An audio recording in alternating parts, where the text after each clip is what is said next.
Morning, Andy. Morning, Simon. Andy, I of course first met you in a business context, and then as a soccer fan learned about your egg-chasing exploits after that moment. When you were in the world of sport, did you have any awareness of business existing? Well, you obviously know it goes on.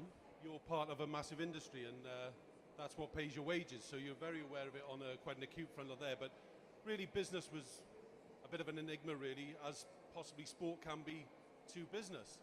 But it wasn't until you retire and then you start getting into the world of business that you start seeing the similarities are absolutely identical in some respects. Yes, of course, you need to reskill, you need to learn, you need to get experience, but the characteristics of elite athletes and high-performance business people, that DNA is very, very similar.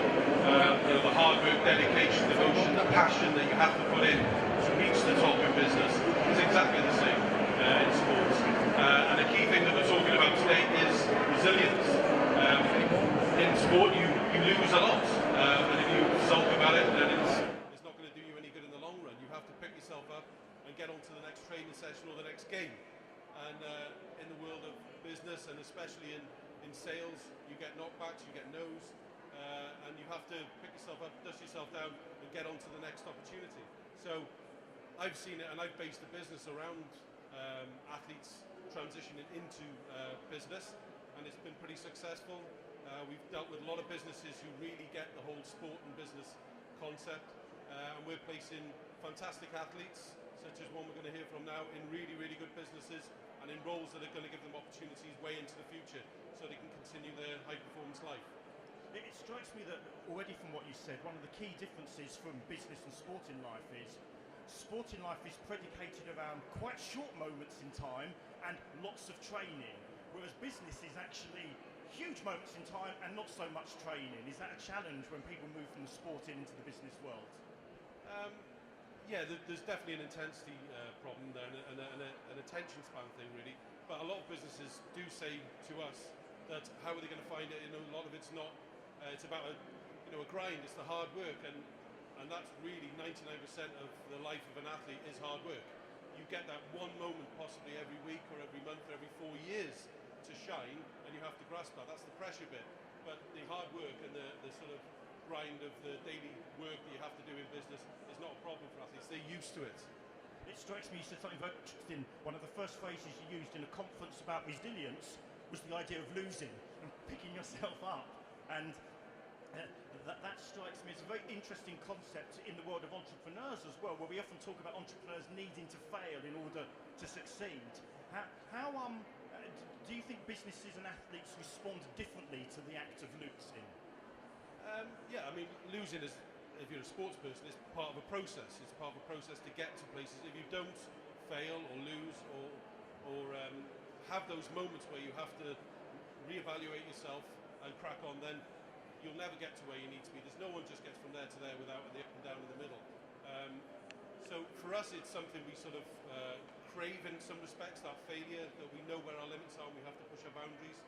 But then in terms of knowing when you failed, knowing when you haven't performed, is something that athletes also crave. So when they're into business environments, they crave that constructive feedback from their mentors, from their line managers, and they want it brutal, they need it quick, so they can fix it quick. So that's a bit of a culture change for the businesses, and so it's a bit of a managing expectations on both fronts to say to the businesses, be brutal with them. They need to know when they've done something not right, because that's the bits that help them get better.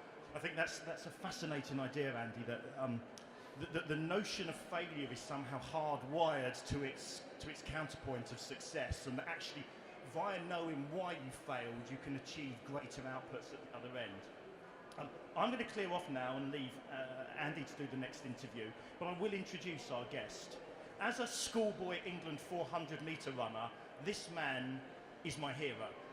And this man embodied the Olympic spirit in a way that you don't normally see, and can talk about it in detail a bit later. He's a champion athlete and now a champion motivational speaker. Ladies and gentlemen, Derek Redmond.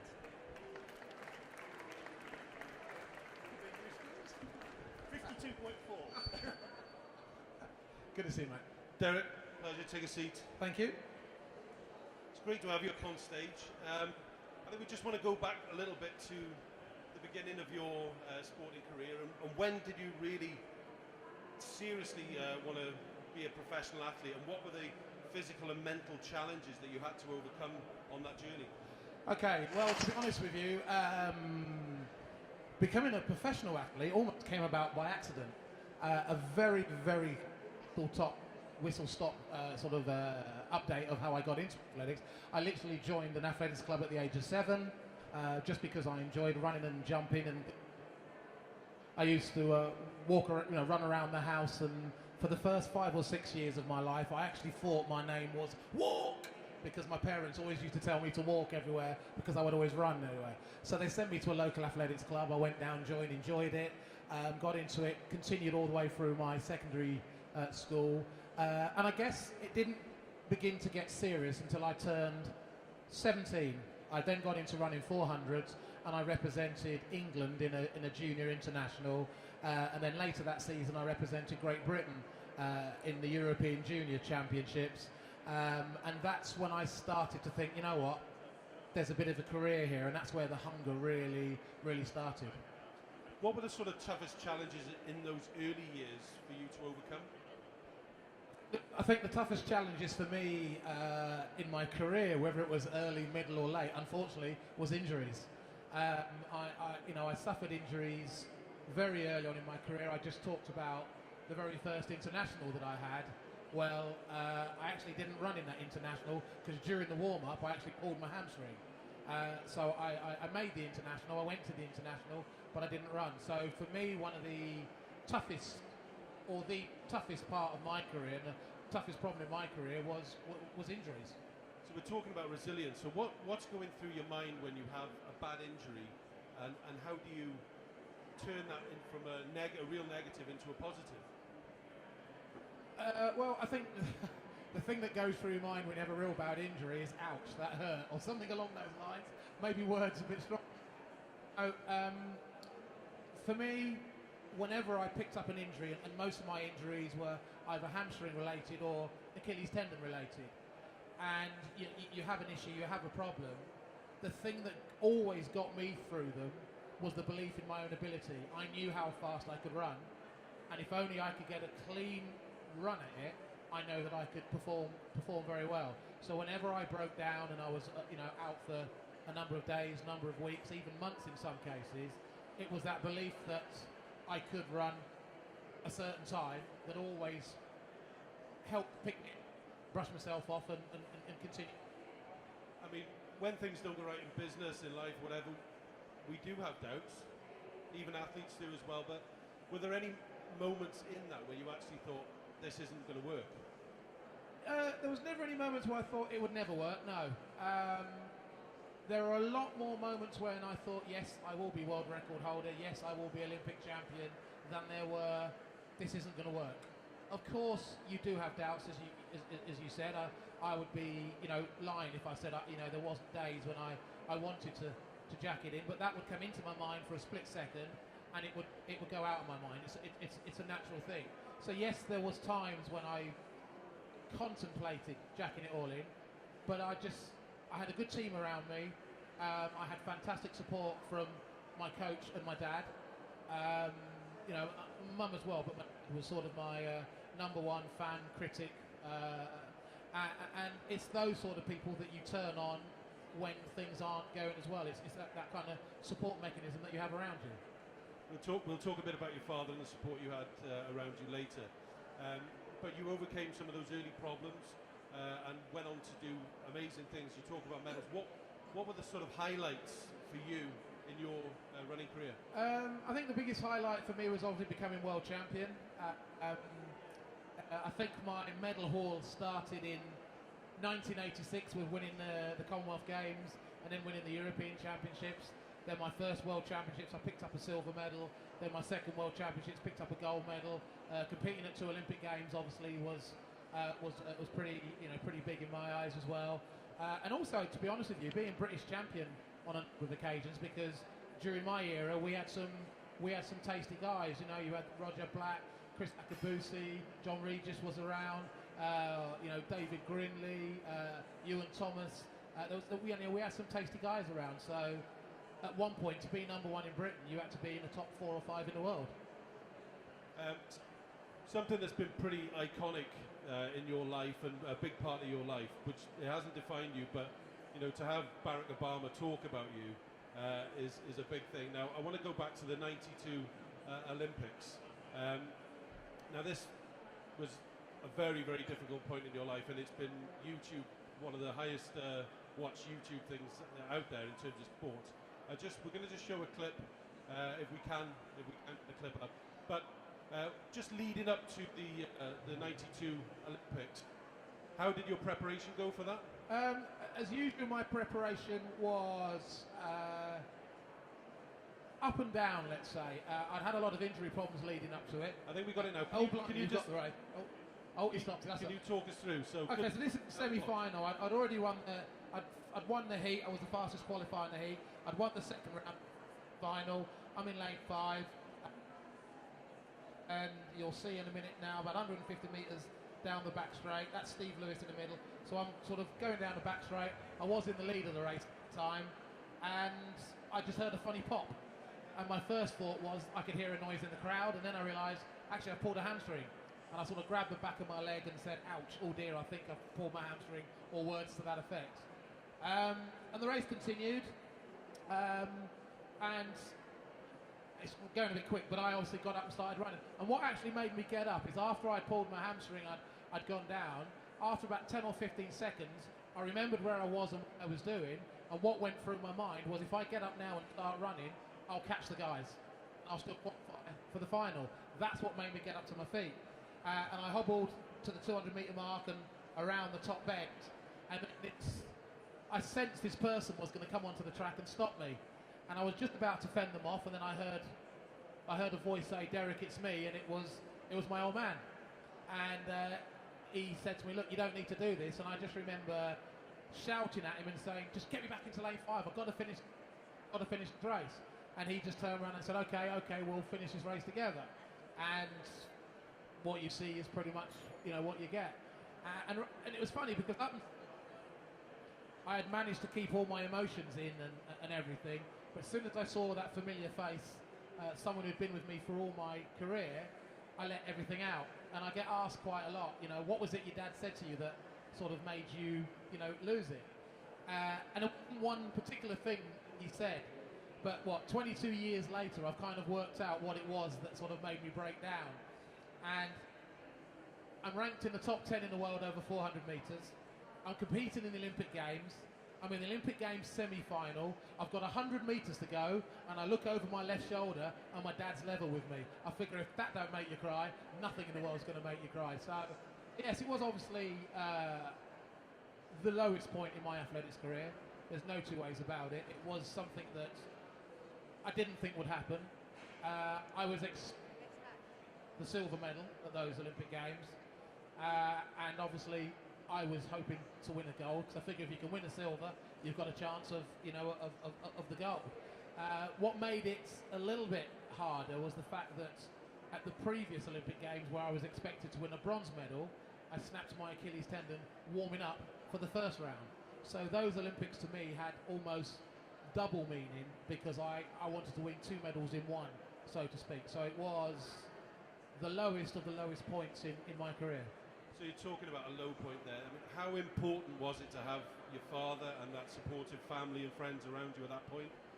To be honest with you, it was the most important thing to have a good team around me, which for me was my dad, my coach, and my mum and my sister. I had a good medical support around me. And again, to sort of go back to one of your previous questions, at no point during that or after that incident did I think of in fact, my aim was to get the hamstring cleared and sorted up in the next 6 weeks, go out to the World Cup that was taking place in Cuba, and beat everybody who made the final to prove that I would have won the final had I been there. But it didn't quite work out that way. So after your retirement from athletics in 1982, what spurred you on then to go and be a professional in basketball and rugby? Again, it's another story. I spent the next 18 months trying to get over the hamstring injury after Barcelona. And to cut a very long story short, I would have the hamstring operated on. It took about 6 weeks to get over the operation. I got back into training and the hamstring popped again, so I went back into hospital, had it done again.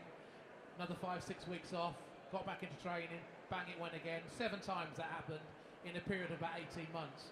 And after the 7th time, I had to go and see my surgeon. And the first thing he said to me to try and lighten the mood was, the next time I see you, I'm going to put a zip in the back of your leg to make his job easier. And then he basically explained that the hamstring wasn't going to withstand the pressure that I'm putting it under as an athlete. And you're going to have to retire. You're never going to compete for your country again. You're never going to run again. So just go and get yourself a real job. His words. And that upset me. Not that I was going to have to retire from athletics, but the fact that he said I would never compete for my country again. So my other 2 loves was rugby and basketball. So I decided to take up basketball, which I did. Played local league. Then I got asked to play professionally for the Birmingham Bullets. Then I got asked to compete or to go to the England trials, which I went along. I got through the England trials, had 1 international at basketball, and that was great. But to end the story with the surgeon, after the game, there was a photographer that I knew from the world of athletics that was there, and I asked him if he would send me some photos. He was a sports photographer, and if he'd send me a load of photos from the game, which he did. And I found the best picture, and I signed it, and I put to Dr. Cobb, thank you for your... a basketball player, sent it to him in the post and got a lovely letter of apology from him a few weeks later. So yeah, and then the rugby came about because I thought, well, I've competed for my country in 2 sports. How difficult is it to compete for your country in 3 sports? And there's a number of people that have competed for their country in 2 sports, sometimes at like a Summer Olympics and then a Winter sports. So I decided to see if I could be the first person to do it in 3 sports, and decided to take up rugby and went through the same pattern, played locally, then played professionally for Coventry, tried out for the England Rugby 7 teams, but didn't quite make it. But it wasn't for the want of trying. So you've transitioned from one sport into another, and then you had to quit sport altogether. How was that mentally, and how did you find transition into the world of public speaking? Well, to go from the world of sport to the world of business was possibly the biggest culture shock that I'd had. It was a bigger shock going from sport to business than it was from sport to another sport. And the first thing I went into, which most retired sportsmen do, is become a personal trainer. A bit cliche, but it's what we know, it's what we can do, and away we go with it. And I had a small gym that I set up and did that. Then I actually went into making gym and fitness equipment, and I went in with my old strengths and conditioning coach, and we formed a reasonable sized company. Possibly did too much too soon.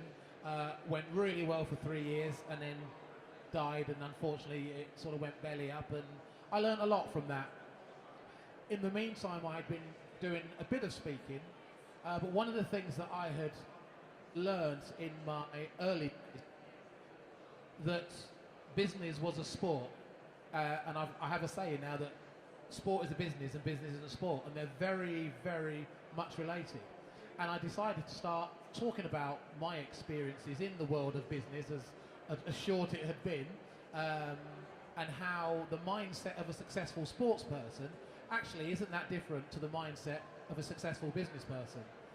And actually I became more successful talking about being successful than I was trying to be successful in the world of in the world of business. So for the last 17 years I've spent traveling the world, speaking to organizations, talking about how they can improve their performance, whether it be on an individual basis or whether it's be in a team basis, through having that mindset. And it's got to the point now where one of the companies that I've spoken to, a company called Thomas International, has actually employed me to be their performance director, and basically the CEO has turned around and said, okay, come and practice what you preach. I've heard what you talk about, now sort of come and prove it. So I'm now sort of group performance director at Thomas International. So, I mean, exactly what we were talking about before. Take the industries off, sport, business, manufacturing, retail, whatever. It's all about performance. What do you see in high-end business people? What are those similar that you've seen in yourself and in other athletes, and how are they similar? Well, the sort of traits that you see from someone who is successful in business and successful in sport are very similar. So they're driven, you know, they're hardworking. One of the things that I find is important is they don't think they know it all. They are still willing to learn, still willing to try new things, very open-minded, prepared to take some risks, which you have to in sport. You know, you can't keep doing the same thing. And one of the things that I say in business, which was said to me in sport, if you train exactly the same way in sport, you're going to perform exactly the same way. So if you do the same thing in business, you can only expect the same thing. You can't expect anything different. So there are times when you do need to change what you're doing, the way that you're doing things. So, I mean, they're just examples. I could sit here for an hour and talk about the amount of things. But you see that in sportsmen. You see that drive that individual has, you know, that enthusiasm. They don't need to be told to get up and go and train, or get up and go out and sell, or whatever it is. They want to do that. You know, they are very goals orientated, whether it be medals, whether it be money, whether it be the size of your business, whatever it be, they are very goal orientated, which is not a bad thing. So there's sort of some of the traits that you see in a and you see in a successful sports person. Now, when you've got the perspective from business and you've got obviously the sporting background, what sort of messages can you give the guys about resilience from business? I think one of the things that I would say is that belief. In sport, it's self-belief, and in business, it's belief in the company you're working with, the products that you're selling, whether it's your company, whether you're working for somebody. The one thing that I'm beginning to learn is people buy from people. People don't leave businesses; they leave managers. You know, and it is, you know, and that comes across. So if you are someone that is working for a company and you don't particularly want to be there, believe it or not, people will see that. That will radiate from you, and you'll get that. No different from when I would walk onto a track, and I can look at the other athletes that I'm competing against, and I knew the ones that were beaten before they took their tracksuit off. You can see it, and I know it, and it happened every time. And the ones that you know were up for it were the ones that will give you, would give you a hard race. You were in an individual sport with lots of big egos around those individual athletes, but then you had to put those to one side and actually work as a team in the relays. How did you find managing that process from being individual athletes competing against each other to working as a team? And how have you seen that relate to sort of how people need to work together in a team in business? It's a very, very strange situation in athletics. So as a sprinter, 400 metre runner, and it's the same for the 100 and 200 metre guys. For a 400 metre runner, you run your individual race, the 400, and yes, you may be running for your country, and you may have two other fellow running that distance as well, but at the end of the day, they're also competitors, because there can only be one Olympic champion, and you want it to be you. You do your individual event, and then at the end of that, with a week to go of those Olympic Games or whatever, you have to come together as a relay team, and the team is made up of the same guys that you're kind of competing against. So there is this change in your attitude that you have to have when you become a team. For us, we had that as individuals anyway. Even when we were individuals, we had that respect for each other. So when we came together as a team, we actually competed for each other as opposed to against each other. We fitted very well. We had the right profiles, if you like, in order to do that. And it was more luck than judgment. In the world of business, you can't rely on luck. It's something that has to be worked on. And excuse me if this is a blatant plug for the company that I work for, but at Thomas, that's exactly what we do. We look at psychometric testing to look at individual traits of people. So rather than relying on luck, people can look at their different profiles and see how people would interact with each other. And you know, in sport, being in a team event, it's not just knowing about yourself, it's knowing about your other team members that makes that really good team. And it's something, again, that works in the world of sport, and we could show hundreds and hundreds of examples how that works in sport, and there is no reason why that same ethos doesn't work in the world of business. I mean, I can back that up. I mean, when guys are transitioning from sport into business, for starters, they don't know what's out there, and they don't know enough about themselves in that work context. So our assessments that we do with Thomas are absolutely vital. I think you can back that up. I mean, outside of the world of sport, it's very difficult for athletes to associate with what is actually out there. So I can echo those compliments with Thomas Sport as well. Derek, on behalf of everyone, I'd just like to thank you. Truly inspiring story and great talking to you. Enjoy the rest of the day, guys. Thanks very much. Thank you very much.